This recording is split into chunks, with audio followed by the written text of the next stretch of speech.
Welcome to the Beyond 3D podcast, where we explore all things 3D and the important role that 3D data plays throughout the manufacturing process, driving decisions throughout a product's lifecycle. Here, we talk with industry analysts, business owners, developers, and industry influencers, and hear real stories that you can relate to and learn from, and know which trends and technologies apply to your business. So join us as we go beyond 3D. Welcome, everyone, to another episode of the Beyond 3D podcast. My name is Angela Simoes, and I am here with my co-host, Jonathan Giroir from TechSoft 3D. Hi, Jonathan. How are you? I'm doing great. Thanks. Hi, everyone. And today's guest is Peter West, Vice President of Marketing for Actify, who is a TechSoft partner. And Actify focuses in the automotive, makes software for the automotive space. And I think we're going to have a really interesting conversation. So welcome, Peter. Thank you, Angela. Hi, Jonathan, and look forward to the conversation. Well, Peter, it's great to have you. And could you just tell us a little bit about Actify and then also what you've been doing over the last few years to really reinvent what you've been doing? Yeah, I would love to. Thanks, Jonathan. Well, Actify is probably most widely known for our CAD visualization product, Spinfire. That's been on the market for many years and has a loyal customer base of over 2,000 organizations. Largest contingent is in Europe, followed by North America. And overall, I think Actify, between us and our partners, we have customers in more than 40 countries.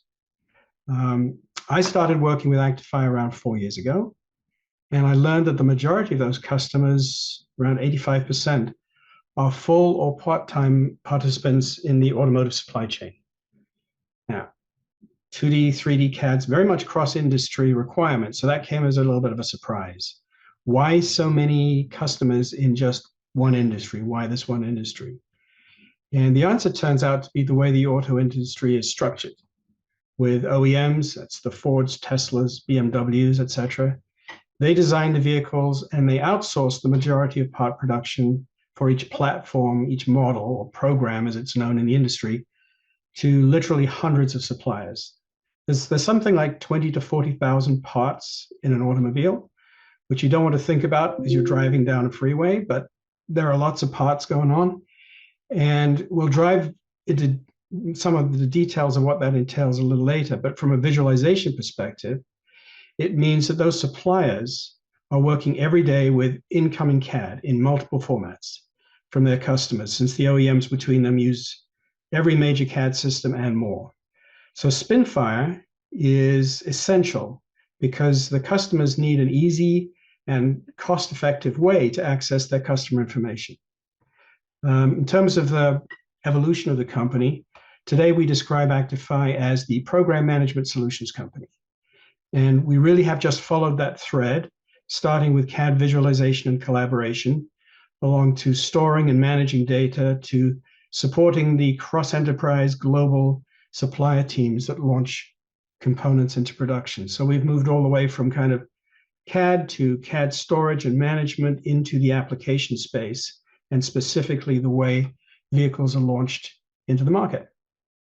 Great. So we're talking about Spinfire and other applications, but mostly targeted at the automotive industry. Yeah, and a lot of things are shareable with other industries, and we have some great customers outside the automotive space that are just doing what's needed with their CAD. But there's this acute business need because most companies are dealing with their internal CAD and not with volumes of incoming that they have to deal with on a daily basis. Great. And the real value here, Spinfire is a viewer that can import a variety of different CAD file formats. And right. The reason I know Actify is we've been working with you for many years here at TechSoft 3D. We provide those file readers as part of our toolkits, and as well that graphics engine that powers your application as well. So we've been working together in partnership for many years. But what's interesting is what you've been able to do with that. So not just being able to take a variety of CAD data and be able to visualize it, but now what are you doing for the organizations that are using the viewers that you're producing? It's not just the engineers using this data and being able to view this data. Is that right? That's right. I think there was a switch that flicked for us at some stage where we realized that we were just stuck in the mold of CAD viewers are just extensions of the CAD system. CAD systems are provided to individual user seats. And so we should think about it that same way, about individuals and seats. And really that's contrary to the founding vision of the company, which was to make CAD data as universally accessible as PDF. The idea was you shouldn't have to think about using CAD. It should be a 3D world. You should work in 3D. And what we realized, go back to our automotive suppliers, they're getting the CAD data coming in from the customer. Well, obviously the whole engineering organization needs to figure out, how do I turn that design into a product? But then, you have the purchasing people saying, okay, well, what do I have to purchase outside in terms of parts, subcontract services? Very large piece of launching a component into production is purchasing the tooling. And that's hundreds of thousands, sometimes millions of dollars of outside expense. So purchasing is involved.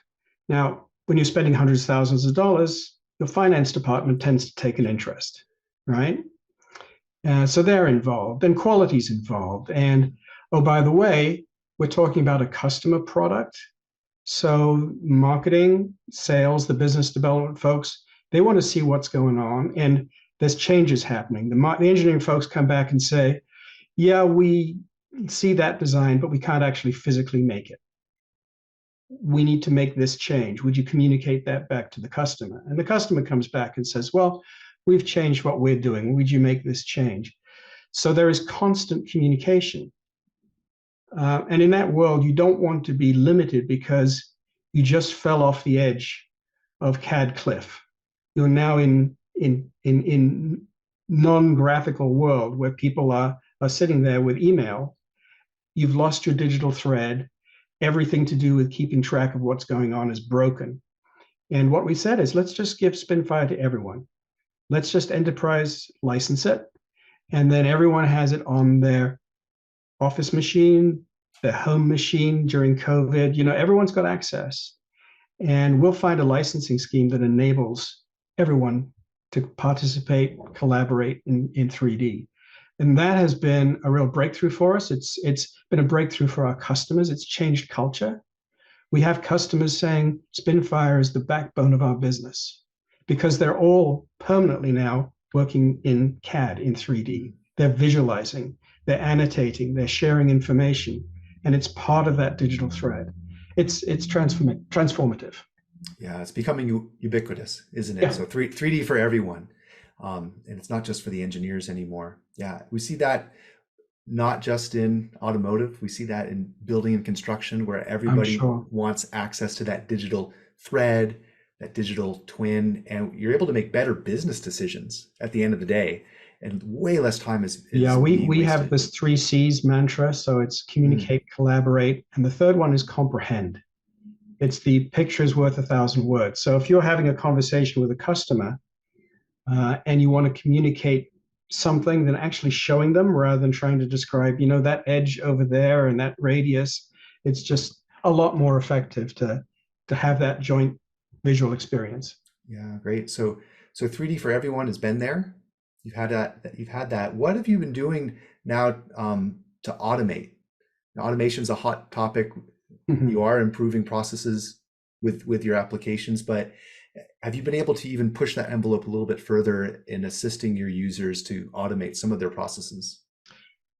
We have, and this again, you have to go back into our use case of the engineers dealing with a significant volume of incoming CAD in different formats every day from different sources. And what we found was, first of all, they were saying, we have an engineer who basically is spending a large proportion of his or her time just sitting there converting files, because we have an internal standard that we use. We have all these external formats coming in, and they're just opening files, translating, saving, and putting them somewhere. And so we said, okay, well, we actually do all of that work with the TechSoft software that's underneath our system. but we're asking you to press a button and do it manually. What if we set up what we call pipelines that are specific to the individual customer that say, well, when you get this file from this customer, here's what it's going to contain, and here are the rules for unpacking that information and for forwarding it on to the people who need it. And what they tell us is, that means we get the customer information into the right people's hands, maybe 48 hours sooner. Now, second piece of that, I talked about working with the customers and the customers making changes. The customer will often give the supplier 10 business days to respond to that new information. Well, if you spend the first 48 hours, the first 2 days, just unpacking the data, you've now lost, what is that, 20% of the time? And if we can give them 20% more time to do the work, then they're going to do a better job of, yes, that's going to cost you X, Mr. Customer, and it'll take this long.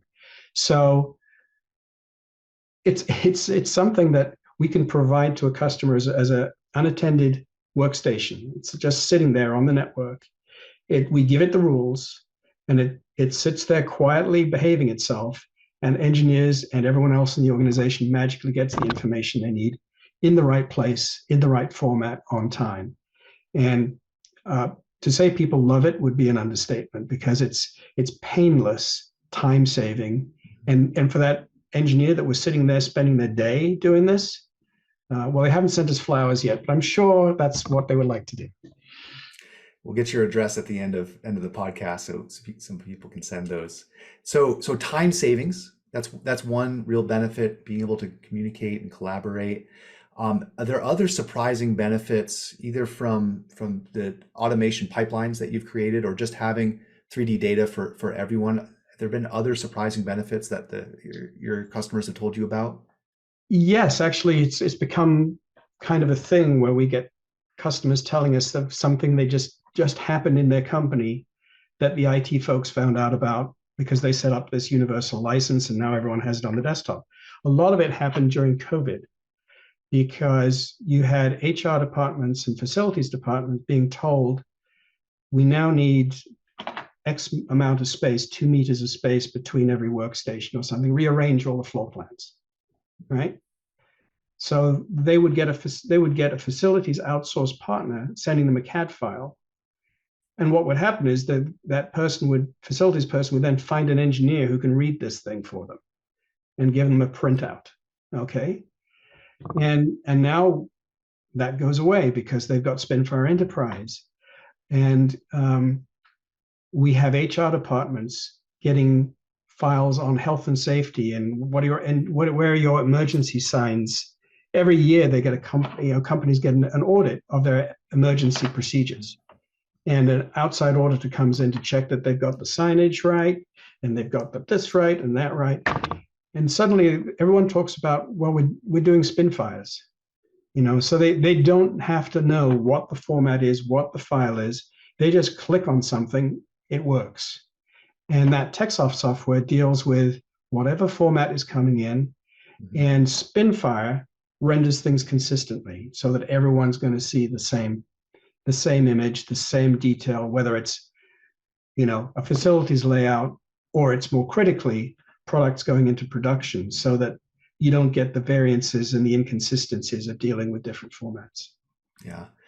Just dealing with technology in general, when something just works. Something just works. It's something beautiful, right? It is. We can get to our real job instead of trying to sort out the IT headaches, the technology headaches. And IT, just getting those little cases coming in where, hey, I've got this file, they don't need that.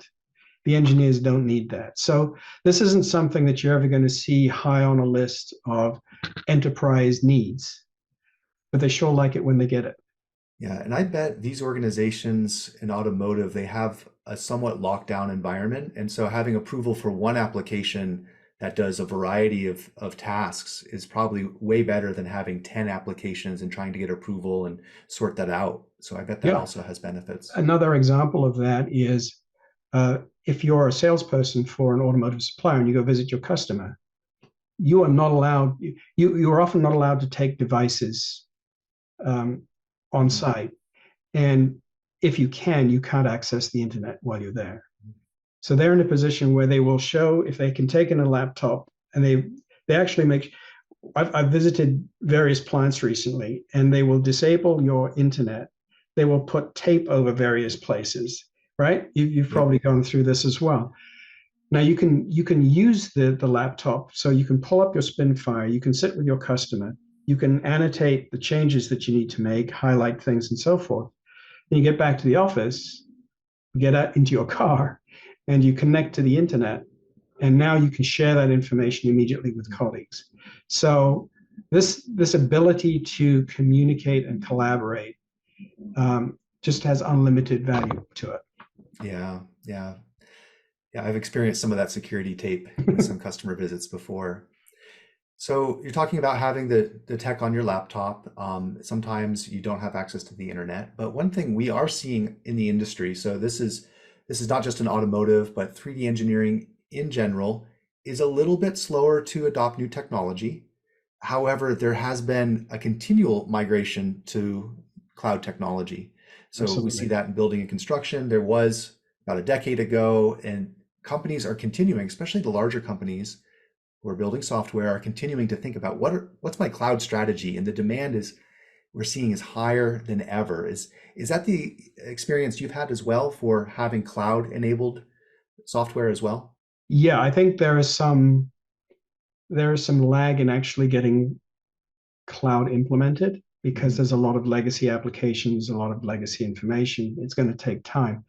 But I think it's a while since we've seen a customer say they're actually looking for a new on-prem solution. So the strategy is cloud. Sometimes execution lags a little bit behind, but I think we're at the point where everyone's saying, somehow we're going to get everything to the cloud. And they're looking at 2 or 3 year migration, and it's a process. And certainly from our perspective, we now have the kind of the cloud version of Spinfire. So we're kind of following the same path that you might be familiar with Microsoft Office, where you can visualize in the cloud. But then sometimes it gets a little difficult to work with. Can I put it that way, charitably about, yeah? And sometimes you say, yeah, I'd like to actually work with this on my desktop application. So that's the way we work. We have a level of functionality that's increasing in native cloud. And then you can press a button and say, I'd like to visualize this on my desktop, and it'll evoke your Spinfire desktop, and you can do that. And then the file is still in the cloud. It persists. So we're moving to increasingly provide that capability within our overall cloud suite. Yeah. Here at TechSoft, we support over 600 different software companies like Actify with producing 3D engineering software. And every year we add new partners to that mix. We're seeing very little new desktop applications. Yeah. And the majority of what we're seeing being developed now, new startups or even larger companies creating new products, it's almost completely on the cloud. So having a cloud strategy for our listeners is going to be critical, right? So, and it seems like that's the case for Actify too, as you've invested in this space. Yeah, and I think automotive traditionally isn't a bleeding edge type industry. No, it's not. But we don't. Honestly, I think I can honestly say I haven't heard a customer. What they do tell us is they are mandated for security reasons to keeping some data on premise. So we have some hybrid capability, which my colleague, VP of products, would love to spend a very long time talking to you about, because it's sophisticated stuff. But basically, we are isolating the visualization user from having to identify the location of the file. So we have sophisticated search capabilities, and behind the scenes, we may be going to a PLM system or a PDM system. We may be going to SharePoint. We may be going to a Z drive. It could be going to anything, or it could be native cloud. And customers typically will have an on-prem server that's dedicated to a particular OEM customer, and that there's very strict check-in, check-out rules associated with that, which we comply with. But the user experience is, hey, I need to see that file. And we take away all that searching and security and all of that stuff in the background. And yes, we know what happens when the lights go down or someone drives into a telephone pole. We have all that kind of contingency stuff taken care of. Yeah, so having that backend infrastructure is important, and on-prem, absolutely, it needs So to be yeah, part so of the that data, plan. I would say, just to clarify for everyone, we're not saying that everyone's data is moving to the cloud, because that is definitely not the case. But the user experience is moving to the cloud. Yes. Yeah. No, thank you for that clarification. Let's talk about just a few of the challenges. The industry is advancing, right? And so what are some of the challenges you're seeing facing the automotive industry, and then us as software tool providers trying to solve some of those problems and rise to the occasion? Well, we are at the start of a new era in the auto industry. And so we've got a longer list of challenges than we have of solutions, because the change that's taking place is a once in a century change. And that's, people understand that the electrification is happening, EVs are happening, depending on where your listeners are. It may have happened. If you happen to be in Scandinavia, you're saying, hey, we did that 2 years ago. So things are changing very rapidly. And what people see is different vehicles. What they're not seeing and what's happening under the skin is that vehicles are being built differently. The fact that there is a skateboard platform that's shared across many, many models, and that there are very much fewer, very much less underlying platforms. GM is an example. They're going from something like 550 to, I think it's 19. So mass simplification. Tesla's driven a new way of building cars. I used to talk about the TPS as the Toyota production system. Now it's the Tesla production system. You've seen pictures of bodies going down production lines, not happening anymore. It's the body is built in a front and a rear, and they're stuck together this way.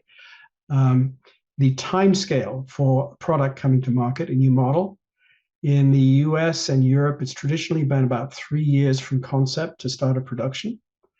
In China today, the world's largest manufacturer of EVs, it's not Tesla, it's a company called BYD. BYD, Build Your Dreams.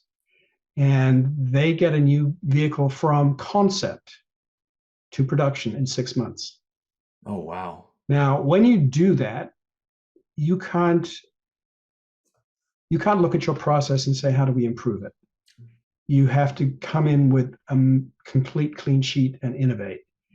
And the nature of the products is changing. I visit the Detroit area. I'm based in California, but I visit Detroit every month. And last month, I met 2 companies that build driveline components like shafts, axles, and so forth. And first thing I learned was the first thing they learned. Electric motors provide instant torque. And when you apply that massive torque to the traditional shaft or axle, it shreds. So they had to find new materials. They had to, by the way, we want to reduce cost. By the way, we want to reduce weight. By the way, it's got to be 99. This is BMW. The supplier said we used to have 99.5% efficiency. In other words, the twisting rigidity of this shaft, 99.5% of the energy would reach the wheel, right? So that's not good enough, because we're trying to get more range out of our vehicles. They increased it to 99.7%. That's not good enough. They demanded 99.8%. And you got to do that while you're making it lighter. Oh, and by the way, our vehicles are really, really quiet. So we want no noise from that rotating tube. That's got to be silent. And yes, we'd like you to do that in 6 months. So the change from a supplier perspective in now they're dealing with a whole new bunch of customers. Again, more files from different places, right? Mm-hmm. They're dealing with different systems. You'd be amazed to learn the Chinese don't follow the same process that BMW does, et cetera, et cetera. It's just an incredibly challenging environment, but it's kind of fun because it's an invention. It's a reinvention of things that have been done the same way for decades. So people don't have all the answers. There's a spirit of collaboration. There's a lot of uncertainty. Some companies won't make it, but the companies that are willing to innovate, the ones that are willing to be the first early adopters, the ones that say, hey, this might not go smoothly, but if we don't do anything, we're out of business. And they just move ahead and fail fast and act more like a startup. Those companies are flourishing. So it's a real new era in the industry. So I don't know if that was quite the answer you were looking for, but it's a really exciting time to be in the automotive industry. It is. No, absolutely. And it seems like because of that reduced time from design to production, these systems that you're building, these pipelines, the automation, the immediate access to visualization of your CAD parts and assemblies is critical for success. In order to meet some of those, we even have to push harder. What else can we do to equip and arm our engineers and our staff to make sure that they have everything they need to make informed decisions, right, quickly, so they have the information at their fingertips to make an informed decision to act in the right way. That's right. And they're using CAD, and actually the engineering side of their business is sophisticated. The actual tracking of the process is universally done with Microsoft Project, Microsoft Excel, and maybe some bits of PLM or ERP. Mm-hmm. So you've got a fragmented, highly manual environment. And so the CAD file is the center of a whole digital program, so that all the information is in one place. And that takes out masses of work that they do communicating status and talking to each other about, so what's the status of this and when's that order coming in? And we can put that all in one integrated system for them, which is the level we're now focusing at, with the collaboration, with the visualization in a business suite designed to help them launch products very fast. Excellent. Well, Peter, that was great conversation. Thank you so much. We appreciate your partnership and being able to support you to fuel innovation in the automotive sector. Real quick, where can people find out more about Actify? Well, I'm glad you asked, Jonathan. Actify.com will get you to all the information you need. And we welcome meeting new companies. If there's anything we can do to help other TechSoft partners, we're always open to that. Again, we feel we're in an era of collaboration. We're moving forward. The cloud is new. The industry's changing. I am young again, just looking at all this opportunity. Yeah, it's exciting times to be in engineering, that's for sure, to solve kind of the next generation of problems. And if you do want to get some flowers to Peter and his team, you're in the California office, is that right? I'm in California, and yes, happy to receive flowers. Thank you. Great. Well, thank you so much, Peter. This has really been a pleasure. Pleasure for me. Thank you for the opportunity. And thank you both for your time. And thank you also to our listeners who joined us for another episode of Beyond 3D. If you enjoyed this conversation, please share it with friends and colleagues. They might enjoy it as well. And please subscribe to Beyond 3D on iTunes or Spotify or wherever you listen to your podcast. And also leave us a review. And that way more folks who are trying to solve those challenges of working with 3D data and all things 3D can find us and join the conversation. So until next time, thank you all. Thank you for joining us on the Beyond 3D podcast, hosted by TechSoft 3D. Be sure to subscribe on iTunes and leave us a review, or subscribe on SoundCloud. To listen to past episodes or learn more about TechSoft 3D, visit www.techsoft3d.com/blog. Send us comments and suggestions at info@techsoft3d.com. Thanks again for listening, and we hope you'll join us again on the next episode of Beyond 3D.